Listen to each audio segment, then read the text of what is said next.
Today is March 28th, 2015, and I am here with our grandfather. Give me your full name, sir. Grandpa Johnson Hasbrouck III. Okay. And what year were you born? 1919. And what's the date? November 20th. Okay. And your partner here is Evelyn N. Hasbrouck. Right. And your date of birth is?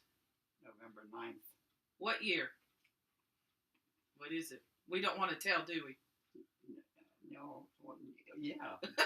1923. 1923. You're to 91.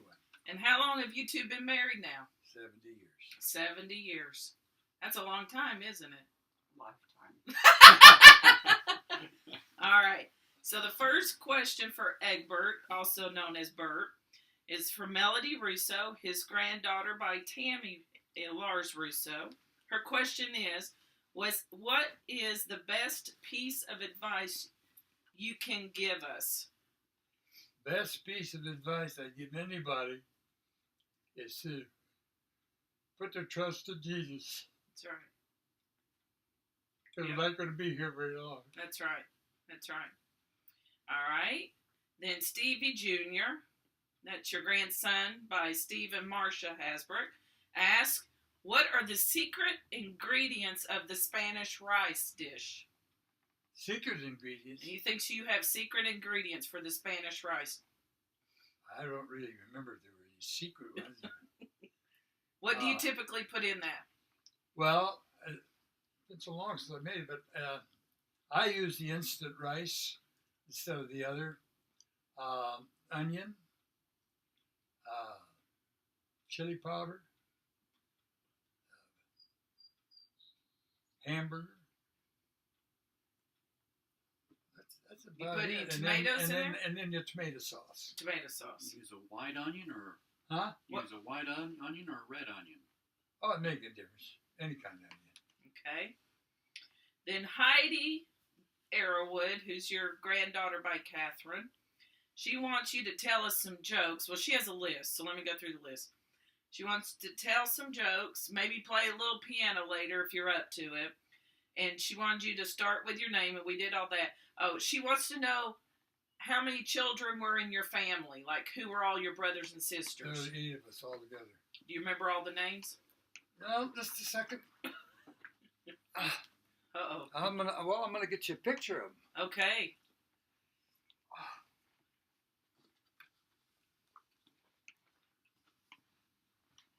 You want to sing us a song while we wait for the picture, Granny? Detour. There's a muddy road ahead. Detour. Pay no mind to what it said. Detour.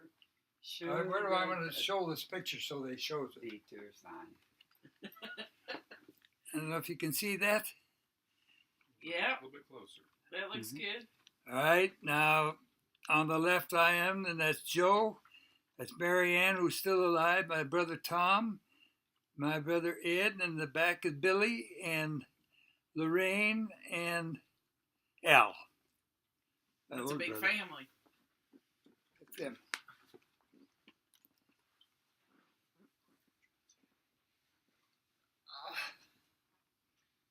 That's a good picture. Yeah, My sister did that. that's a good picture. She had that whole book in there. All right. She got stories. Two sisters. 2 sisters. And the rest are all brothers. Yeah. Lorraine died with cancer or something in the back. And Al died with circulatory, his feet turned under. Mm-hmm. Billy had melanoma. Tommy died with Parkinson's disease. Joe. Joe died with cancer of the prostate. All right. Didn't Joe, they came here, went home the next morning, died with a heart attack? No, he didn't die with a heart attack. He died with Prostate cancer. prostate cancer. All right, so do you have a joke or two for us? A joke. Well, one of my favorite jokes is the one about the guy that broke his jaw. Okay. And they had it all wired up, and so they had to feed him through the rectum. And so the nurse came by one afternoon. She said, "Would you like a little snack?" Mm-mm. "How about some ice cream?" Mm-mm. "How about a Coke?" "No." "How about some hot chocolate?" Mm, "okay." So they start running the hot chocolate and so too hot, too sweet.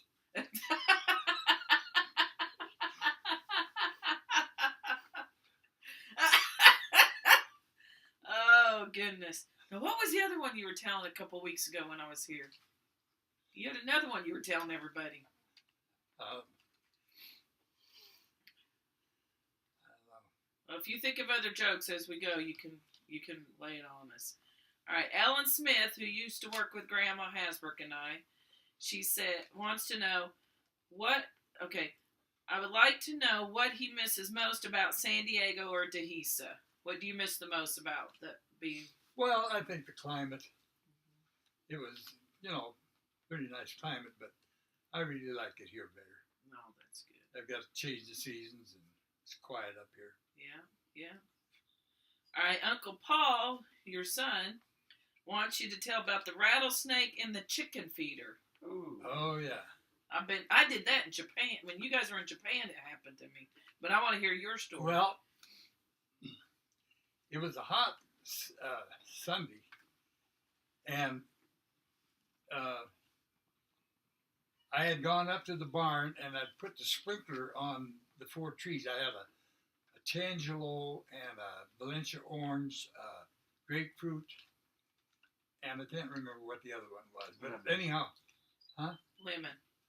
She thinks it's lemon. and so I was watering that tree, and so after church I went up there to change the water, and as I stepped down, I had a standpipe, the pipe came out of the ground, and I had the fixture on it. As I stand there, my foot starts shaking, and I looked down, and this dang rattlesnake had his mouth wide open. I'd stepped so close to his head, he couldn't hit me. So I jumped, I must have jumped 4 or 5 feet up and away. Well, then he went down the hole, but the next day, a guy had given me 24 chickens. He just gave them to me, hens, layers. And I had them up there, and I had a big gas drum where I kept the feed. And that dog rattlesnake had got in there. And I took it was a spade, and I, just like a mincer bow, I cut him up and some. Yeah, they ate rattlers on it. That's what happened. Did you cut the rattles off? Oh yeah, I don't know whatever did to them. They had 8 rattlers. Okay. Ronnie Dennis, who is your grandson by Catherine, wants to know who was the most influential person in your life, and Grandma does not count, from youth till now. Who would you say, and you can't count Grandma, the most influential person?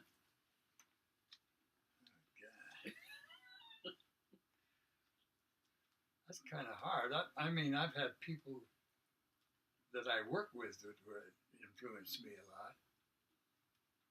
A man named Bob Curley, I thought a lot of, died of dementia. Of human beings. Yeah.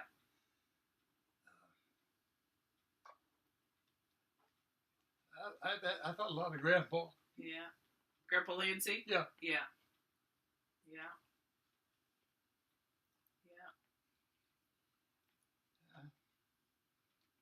Okay.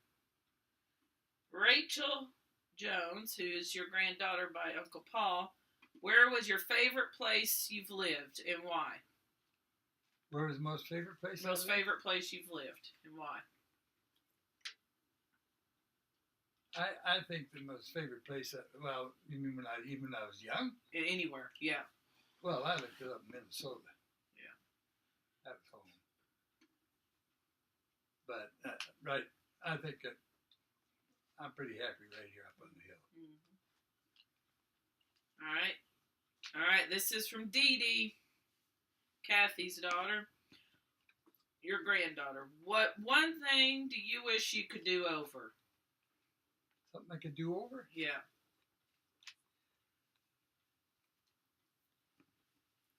I don't really know of anything. I think the way it went is okay for me. Okay. Is that doing okay? Mhm. Okay. And then Pamela, that's Gary and Sandy's daughter, your granddaughter.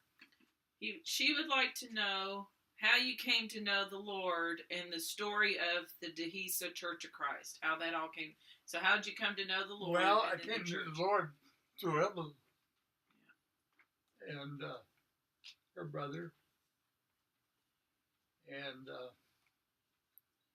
the Dehesa Church of Christ, I don't know. We just start meeting there, and Faye endorsed, and Marty came out. For a while, Laura and Uncle Tom, but Marty's mother Laura, she put the kibbutz to that, and so Uncle Tom never came in, and she never came again. Okay. Then let's see. Okay, Lisa Dennis, that's Ronnie's wife. She wants to know one thing you regret doing or not doing.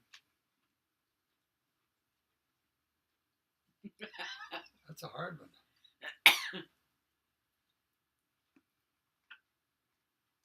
I just don't. I don't regret. No regrets. I don't regret doing anything that I did. Okay. I made a few mistakes along life, stupid things, but it wasn't that big a deal. Okay. Then Sean wants to know, how did you learn to play the organ and piano? How did you learn? By ear. When I was 6 years old, I could barely reach up and touch a piano. And back in those days when all we had was radio, I could hear a song and I could play it on the piano. Just reach up and play it by ear. Okay. Now, Sean Moore is Sandy and Gary's son. He also wants to know who was your favorite musician? Favorite musician? Mm-hmm. Glenn Miller. Yep. I knew that one. All right. And then... Who I met. Yeah, I know. Yeah. Shook hands with him. Yeah. Hold on. Let me get back to... This is... a lot of the next ones are from Sean, and you can... the next one is about your military service. Wants to know about Guadalcanal. Did you join the Marines? Were you drafted? And where were you stationed? So just whatever you want to tell us about that. About my Marine? About your service. Yeah. Well, my brother Ed and I went to Minneapolis. It was 35 below zero, and we drove with a guy in a big old truck and didn't even have a very good heater. It was 150 miles from Marshall to Minneapolis.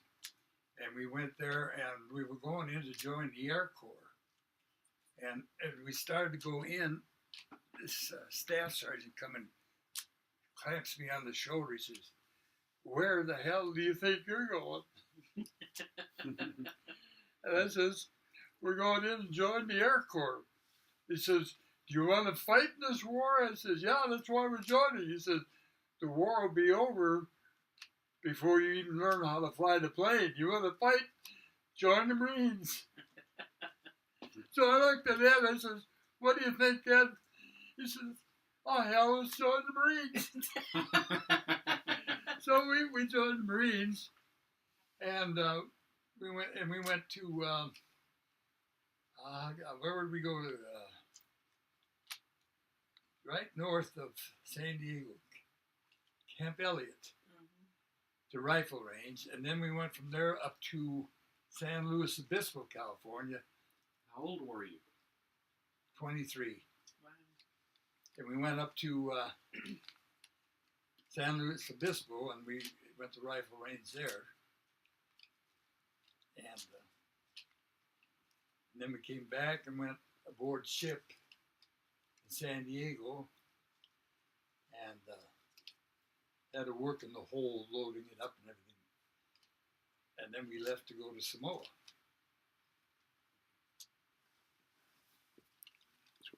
So were you guys stationed together? You and Uncle Ed? Yeah, in Samoa. And then they found out that Ed had something wrong where they could just touch him on the vein here and he'd pass out. Oh, wow. And so they said he couldn't go, they couldn't keep him in the Marines because it's too dangerous. So he left and I stayed in Samoa and he went back to the States.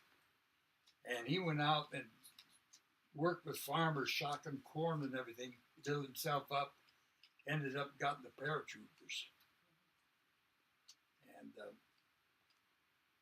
he made the drops over in France. And after the war, he went to Switzerland and was teaching them how to play baseball because he was a good athlete. Mm-hmm. And let's see, where are we on the story? We were in Samoa then.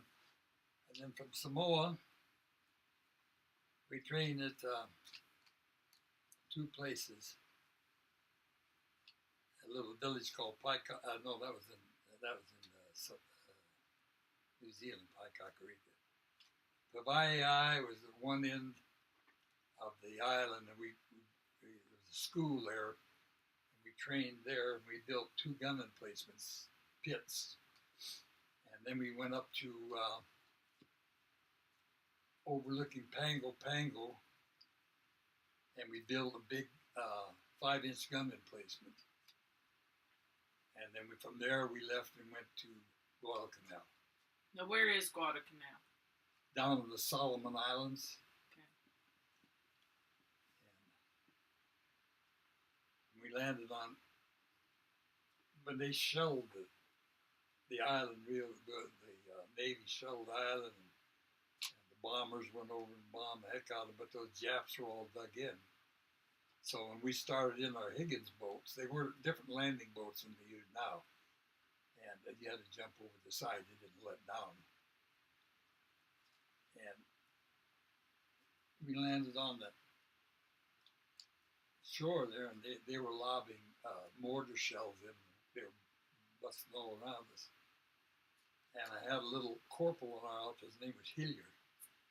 And he dropped his revolver out of his thing, and I pushed him back down on the ground. I don't know how he did it, but he found it and came back out. He had his revolver. And so we went back up on the shore. So about this time, it was about noon, and there was some naval station right there. And the guy says, "You better find yourself a foxhole." I says, "Why?" He says, "It's just about 12 o'clock, and Wash Machine Charlie will come over." That was a lone bomber to come over every day. And Henderson Field was right there, our airport. And also the hospital was made out of it. Just a wooden building with screening all in it. So I found the foxhole and dug in it, and I figured that guy would drop an heavy bomb on me because I was just shaking like the dickens. And I found out I had chosen a foxhole, and all around was anti-aircraft guns, our anti-aircraft guns. And that's So what you were they were filming bombing me. The anti-aircraft. Oh, God. So how long were you in Guadalcanal? Oh, I can't remember for sure. I just don't know. We were relieved. I think it was by the Massachusetts National Guard. Mm-hmm. And they went up and they lost all the territory we had gained beyond the Tanru River. Mm-hmm. What year was this? Huh? What year was this? God, I don't know for sure. I just don't know. I can't Okay. remember. All right, now But Pam. anyhow, Oh, by sorry. Tanaroo River, we were up in the front lines before we were relieved for I forget how many months. Never had a chance to take a bath or anything. So I walked down all the way down to the Tanaroo River. And the bridge across the Tanaroo River was made out of mahogany logs, real mahogany. But just the logs, they weren't finished. And there was about that much water that went under the bridge. It was that close. The water was that high in the Tanaroo River. So I stripped off all my clothes and I dived in there with a bar of soap and I laying on my back soaping up and the guys were hollering and hollering and hollering. I said, "What's wrong?" They just turn around. Look, here comes a little crocodile right up there. So I get up and skidded up that thing and that crocodile was come right underneath that thing. So I thought, oh, man, I ain't gonna do that again. Oh, gee. Probably the quickest shower you've ever taken. Then I walked back, and we had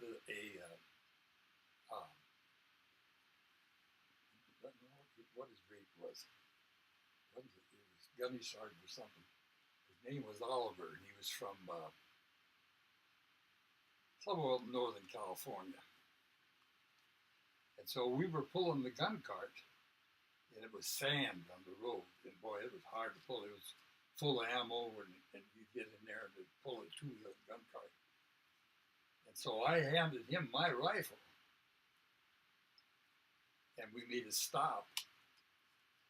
And then we kept going, and finally when we got to where we were going, I says, "Hey, Oliver, where's my rifle?" "Oh, my God," he says, "I left it back there when we made that other stop." I said, "Well, go get it." He said, "No, you go get it. It's your rifle."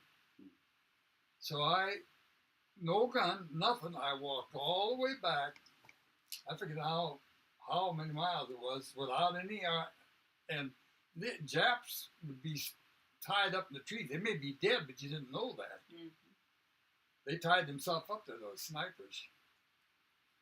So later on, Oliver was down. He was so scared. He was down in the hole. He was just almost getting dehydrated because he wouldn't get out. I had to bring food to him and everything. And then one night, we got word we're going to go move up. So as we're moving up, there's a bunch of men coming down. And these guys have got bandages all over, blood all over them. They've been shot to all the pieces, you know. And they get as we're going up, they says, "Give them hell, Marines," you know. And I thought, shoot, we're going right up where these guys are. But we got up on the top of the hill, and there was a guy named McConnell and I, and we'd been in the hospital together because I had tropical ulcers in my hands and on my legs, went all the way to the bone. We'd soak in this Epsom salt water. So we're laying on the top of this mountain, and the Japs are on both sides shooting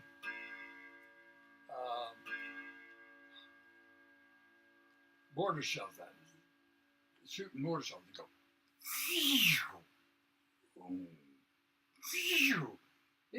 I swear to God, you could take a whole match up there and light the sucker off one of those things. So I said to O'Connell, "We're gonna dig a foxhole up here?" He said, "No, let's just lay here and see if they can hit us." And that's what we did. We were so tired to run and everything, we just said, "The heck with it. If they hit us, they hit us." So then the next day we went back down. It made no sense to us at all.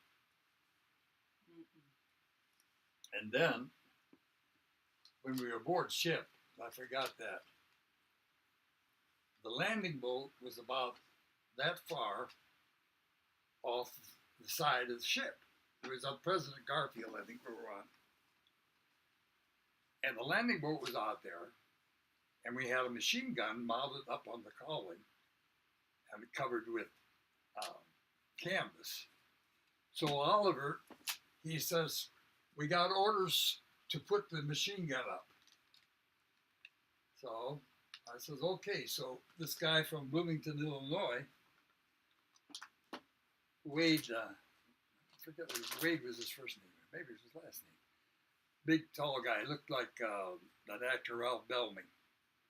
And so we go out there, and I get out there, climb over there. The ship was going like this, and I got the gap down there. And if you fall over, ain't nobody gonna stop and get you.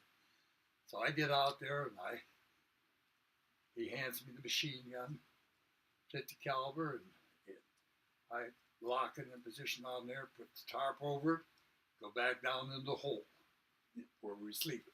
About a half hour later, here comes Oliver. We got orders to take that machine gun down. Well, I said, look, send somebody up and take it down, Oliver. Well, he said, no, that's an order. You guys take it down. So we went back up, took it down again. And 1.5 hours later, we got orders to put it back up again. But this time I'm putting it up and I slip. And I skid off there and I'm almost falling down. And Wade grabs me. It saved me. So we put it down there. So about an hour later, we get, here comes Oliver. We got orders to put that up again. I said, you put the damn thing up yourself, Oliver. He says, that's a court-martial. I said, go ahead. I'd be glad to go be court-martial, but I'm not going out in that doggone thing again. I didn't. But that's scary, man. Yeah. Here's the ship bouncing around. It was kind of stormy and raining and everything, and you're climbing over, trying to climb in between there and handle this. A 50 caliber machine gun is pretty heavy. But I did that. Okay. Sean's next question is, how did you get into optometry? Because you're an optician. How did you get into that? I didn't go into an optometry. I was an optician. Okay. How did I get into that? Yeah. Well, I was working for American Optical, and I worked in American Optical learning how to grind lenses and everything. And in fact, I think Grandma was the one that saw the ad in the paper, lens grinder needed. So I went there and learned that. And there was a little guy that did the layout of the lenses where they would take a pointed orange stick and they'd dip it in India ink and write the figures on the lens backwards. And then when they put it on pitch, you could read it, what tool to pick out. And so I learned to do that on my spare time. Mm-hmm. And the manager of American Optical was named Howard Barkley. And so the guy that did the layout, did that, he left. And so Howard came out there and he was going to lay them out. And I said, Howard, I know how to do that. He said, how do you know to do that? I said, because I forget what the little boy's name was. He left. He was a real nice kid. He taught me how to do it. I said, he taught me how to do it. But he said he shouldn't have done that. I said, why not? I said, the more I know, the better I am for the company. So he said, I said, let me lay out about a half a dozen, you check them. So I did it. He says, okay. So I did that. And then I was in charge of the grinding, and then I was in charge of the finish department, where they would take the ground lenses, knock them off, and then cut them and finish them up and put them in glasses. The only thing I didn't learn was how to make rimless glasses. I didn't know how to do that, but I had a guy that I hired who did that. So that's how I got into that. Well, then one day Fedco started, and a guy named Jack Wright worked for them. Was going to, and he come up there and he talked to me. He says that they wanted to know if I could come and help at Fedco at night and make up glasses that were from stock lenses that were already ground and finished at the factory. And then they just had like a +2 or -1 or something like that. And he would have maybe half a dozen or 15 pair of glasses for me to cut and edge and mount. So I did that. So business picked up pretty good at Fedco. And so he says, I'm going to have to hire full time. And well, at that time there was we worked for a guy named Ken Trask. It was a concession in the store, and so I said, "Well, Jack," I says, "you're going to need somebody full time, and I'd like a chance to do that." So he gave me that chance. Well, then Fedco bought out the concession, and I knew about it, but I didn't tell Ken Trask, and they really got mad at me for that. But Mr. Von Mufflin, who was the head of Fedco, told me not to say anything because he says if they do, Bert, they'll dump all these crappy frames on me and everything that you can't sell. He had a guy named Johnny France that worked for him, Ken Trask did, and there was a guy named Murray Gordon who stole them, and he would dump all the junk on us, and you couldn't give them away. And so I told Mr. Bond, okay, I won't say anything. Well, they really got mad at me for that. But Mr. Bond afterwards, you know, he,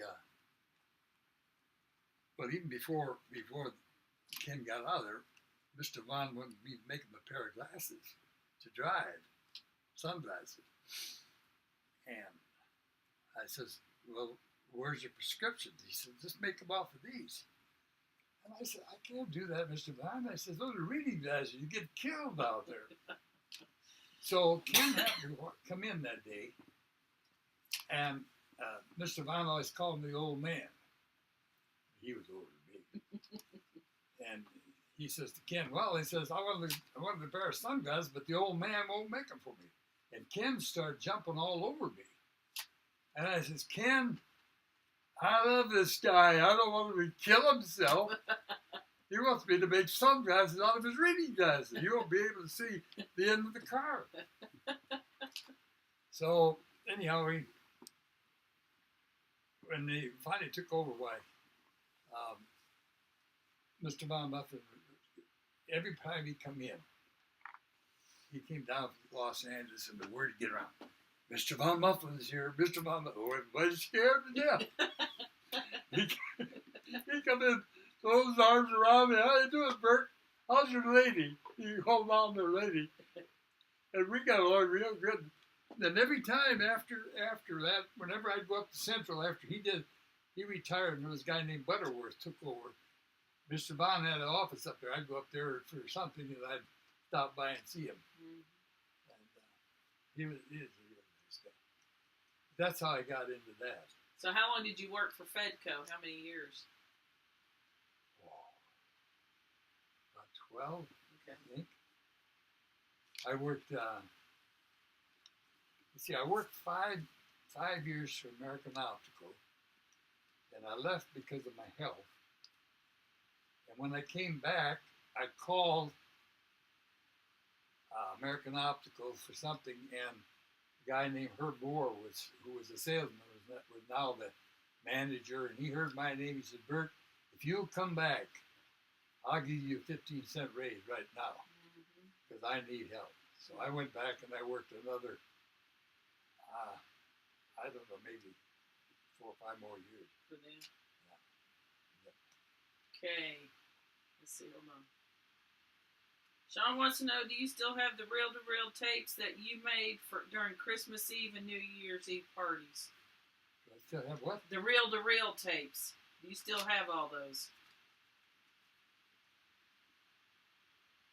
I don't know. Okay. Where did you meet Grandma? At a wiener roast. Oh. We met. No, we met at a. I'll let me tell that one. What? She wants to tell that story. Well, we went to a wiener roast. I worked at Royal Aircraft, and so I never went on dates. I never did anything, and I was the manager of all these girls that did do all these things. And so they said, we need to get her out and have a party. So they said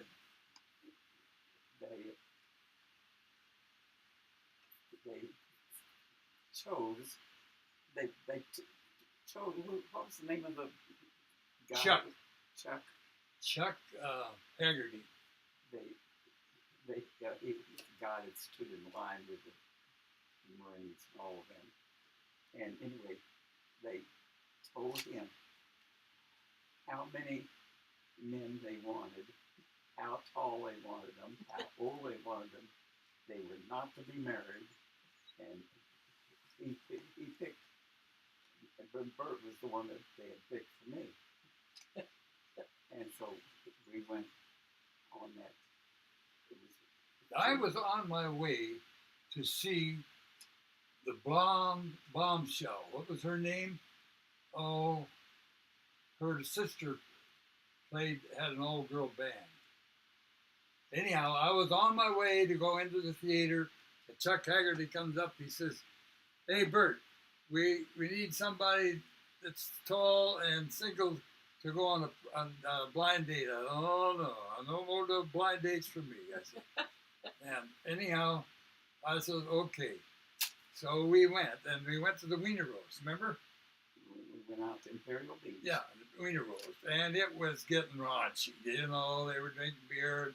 It was, yeah, I knew she was not happy. So I says, "You want to go for a little walk?" So we took her by the hand, and away we went. Remember that? Remember we walked down the beach? Yes, I was. Oh, to tell you. In Imperial Beach, we moved to Imperial Beach. We lived in Imperial Beach.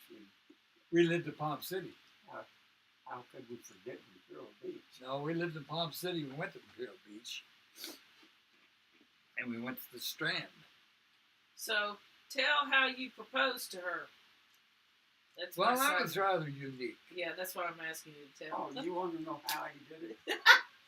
Well, how you tell and how he tells it's two different ways. Let's hear how he tells it. I went to the Navy doctor, and I says, "What is required to get married in this state?" He says, "You have to have a Wasserman test."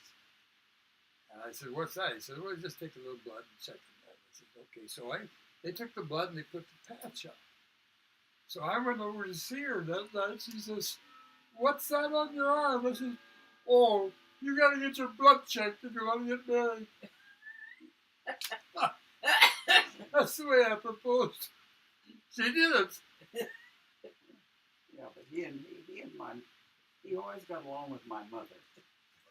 Well, all the guys got along with my mother because she always made oatmeal cookies and all kinds of good stuff for them to Fried eat. rabbit. And and so he was well into that.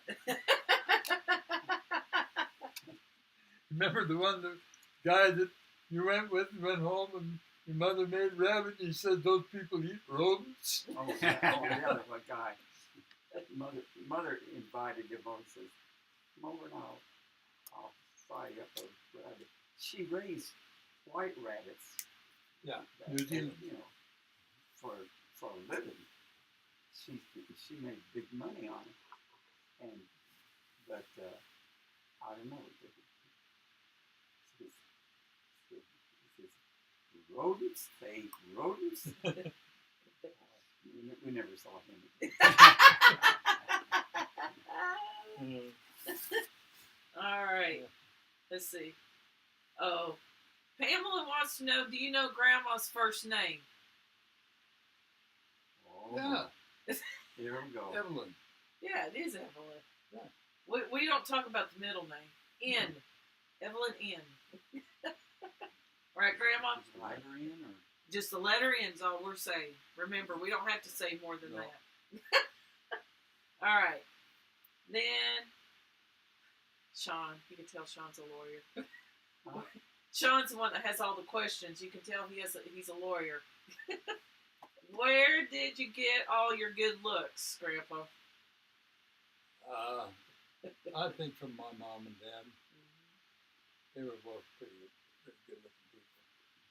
Then he wants to know, are you still a Chargers fan? Yeah, I think so. Then he wants to know, do you secretly like Arkansas Razorbacks more than the Tennessee Vols? No. No. And let's see. Hold on. Let's see if there's this is silly fun. Okay, that's wrong. Okay, this is from Devin, Diana's son. If you could go back to the best day you've ever had, what would that day be and why? The best day I ever had? Can you think of one day in particular?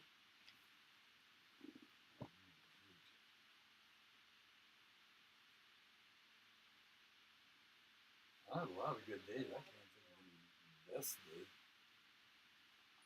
Probably the best day was when I met Mom. Okay. I think that's the best day. Do you have anything, Granny, that you want to add?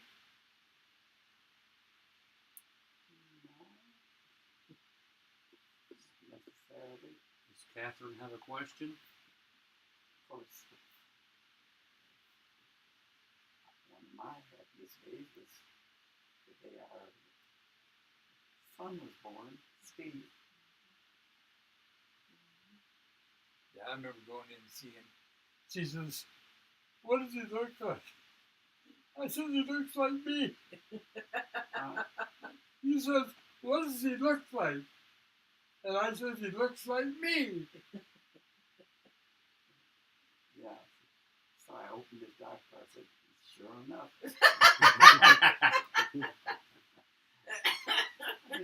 Thompson, I don't. He's supposed to. He got some dude to drive me up to the Naval Hospital. God, I thought I'd have the kid on the way. Well, honey, I didn't have a car. Oh, We had the man. old neighbor, a big old touring car. I thought sure I'd have that baby on the way. I didn't see how I could. Well, now that was an ordeal too.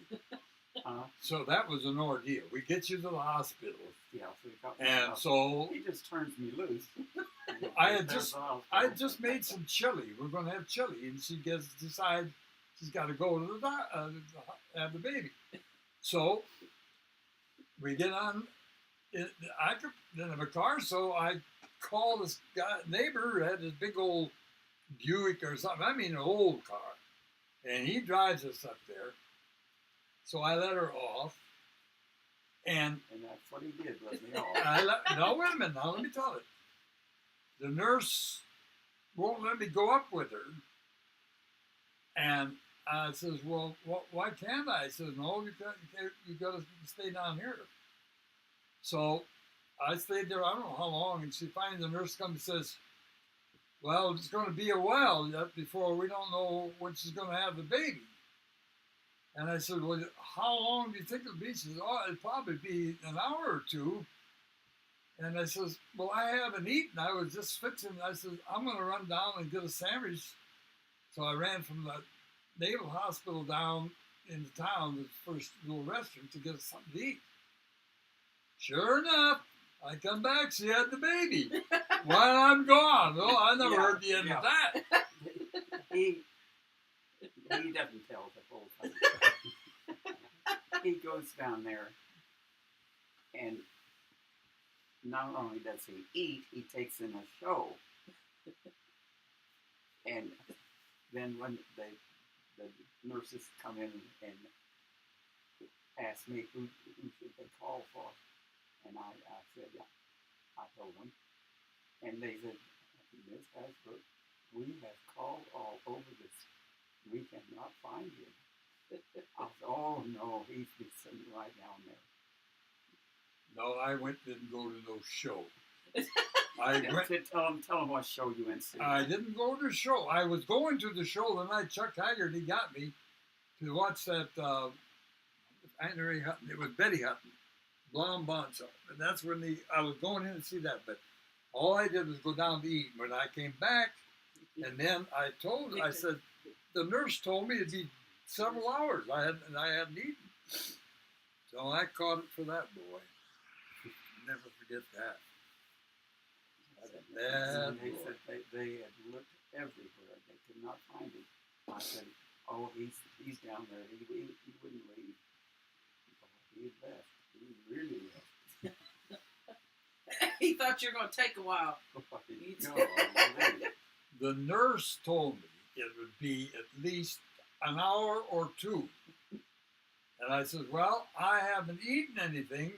I'm going to run down, because from the Naval Hospital down to the first little restaurant was about from a little further from here to Kathy. So I could walk pretty fast and get eat. Get there And I back. come back up. But no, you think she would keep the time schedule? No, she goes in and have it anyhow while I'm gone. Okay. So then I catch it. All right. So I'm out of questions, but I have my own questions, that stories I know. Tell about the Dehesa house and how that house came to be in Dehesa. Oh, You guys want to tell that story? yeah, I better tell that one. Yeah, that house was right down on, let's see, C Street in San Diego. An old house. Down on India Street, wasn't it? Isn't it on India Street or something? On C Street. C Street. And had it right on. Anyway, then the guy that sold houses and stuff, you know, he'd see me and he'd say, "I've got just the house for you." And I said, "Oh no, we're not looking for a house. We were living in a, what were we living in? Living in that little trailer. We were living in that little trailer, Paul's pad we called it, Yeah. and we would there was doors going into the bedroom, but you open the door and the bed was there. You just popped into it, and you open the other door and you were in the living area. And when we'd take a bath, we'd close both doors, and we were in this little spot by the sun. We were living in that. And so they bought that old house, and he said, well, let me they had cut the kitchen off, hadn't they? No, Yeah. no. First he says, "I'll let you have this." He said, "I've got this house," and he took me to show it, and it was right down in the middle of San Diego.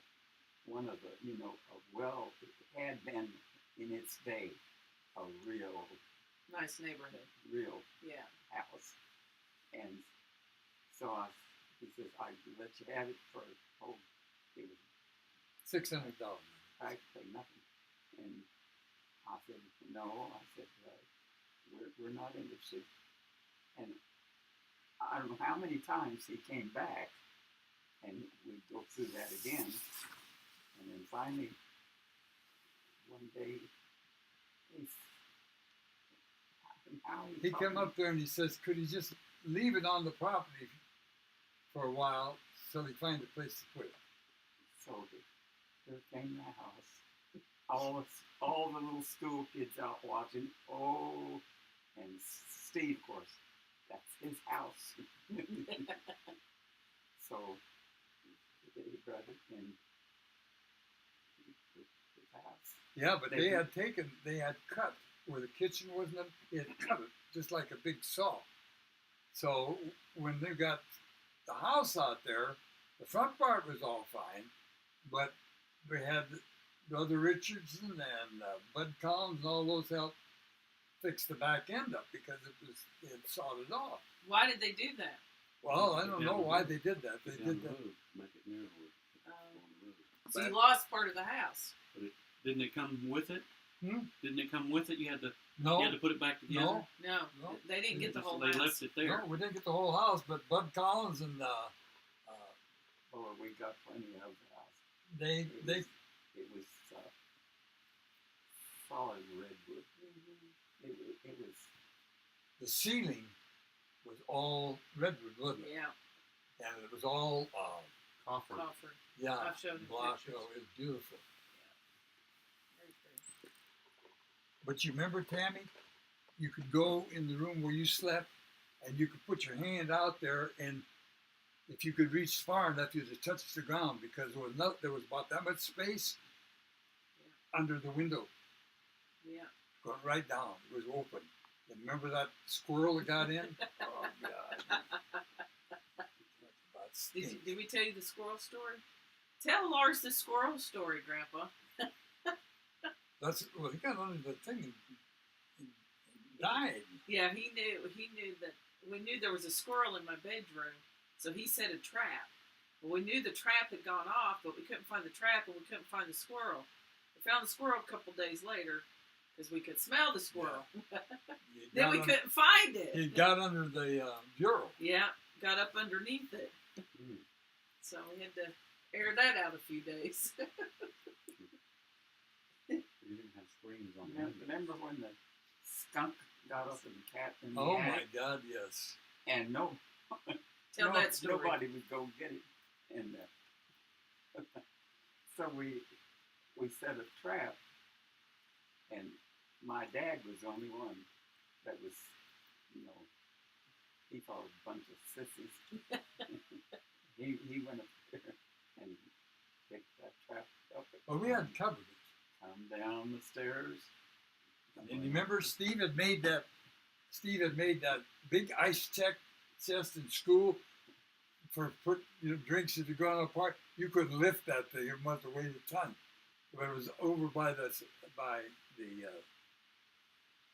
off pad, and it was full of water. And so Stan takes it over there and knocks it down. I says, "Stan, watch which end you put down."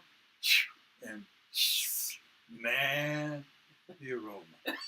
And you remember what was the name? The Nelson guy come by. He said, wow, there's one pretty close here.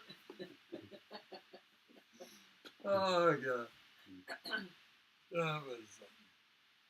Then we built, and then Mark and Marty's son built the patio one, and that was neat. We had a lot of fun with that. At first we put a shag around that thing, and that was not good. It ended up being a huge house. Yeah. Yeah.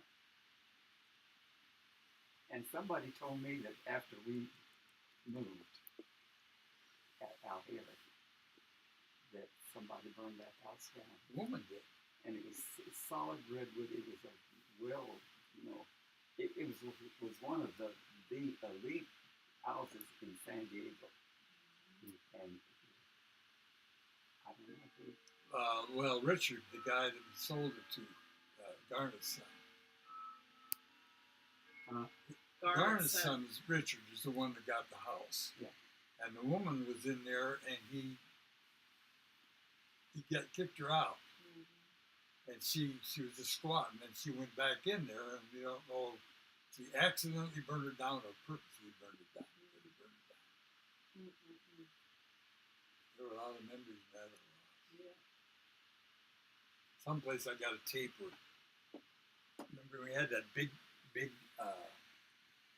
top, and remember you'd pump it and it would make wine, and Mark was on, and Paul was playing with that, and it would belong to Mark, and Mark was up on the steps. He says, "Hey, Dad, how come Mark always plays? How comes Randy always plays with my toy?" Oh God! Goodness. You got any other stories for us? Or we lived a lifetime, so I tell you, we probably got plenty. Lots of stories. Yeah.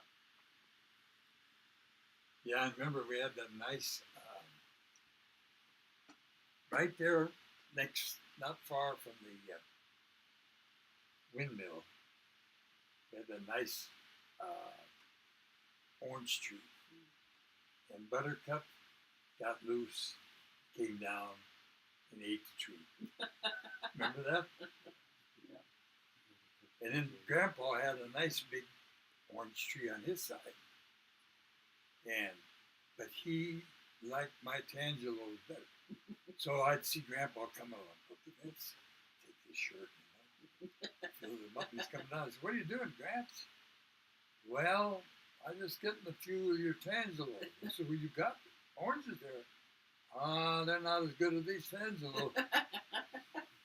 And then one day he's up on the roof. And I said, Stan, you better get off the roof. You know, he's in his 80s. I said, what are you doing up there? I'm just looking around. As you get off that roof before you break your neck. So I said, okay. He gets down. I thought he went up to get her cat. Well, I don't know where he went up there. But anyhow, all of a sudden the phone rings. Grandma says, Bertie, my lights are out. I said, your lights are out? And she says, yeah, I don't have any lights. So I went over and went outside by the breaker switch, and the breaker was full. So I closed it back up, and I went back in. I said, okay, your lights are on now. So I go back home. Half hour, an hour later, here comes the phone. Bertie, the lights are out again. I said, the lights are out. She says, yeah. So I go over, the switch is pulled again. That has happened 3 or 4 times. I went over and I said, Stan, did you pull a switch? Each time I go, he says, well, I gotta have something to do. They kept calling me, Bertie, the lights are out. I didn't have lights. I gotta have something to do. God. But he was sitting there in that little outside patio they had in their house. You remember? The screen, the screen was all torn down. He's sitting there and a rattlesnake comes up and he just reaches over, hits it on the head. He's trying on going. He just... Well, the rattlesnake come in and Mother was in the kitchen and could see, and she saw the snake. She nearly had a heart attack, and she's trying to battle on the window to get his attention. You know, he couldn't hear. Yeah, right. He couldn't hear worth a hoot. Yeah, so he didn't hear her. Yeah. So pretty soon he looked down and he saw it. So he just takes his cane. Takes his cane and hit it in the head. Yeah. He walks out the door with it. I'd have had a heart attack. Yeah. Boy, that one I stepped on about gave me a heart attack. I mean, you got a mouth this big fangs, little thing coming out. I just stepped close enough there, man. Okay, go. So we're going to take a break.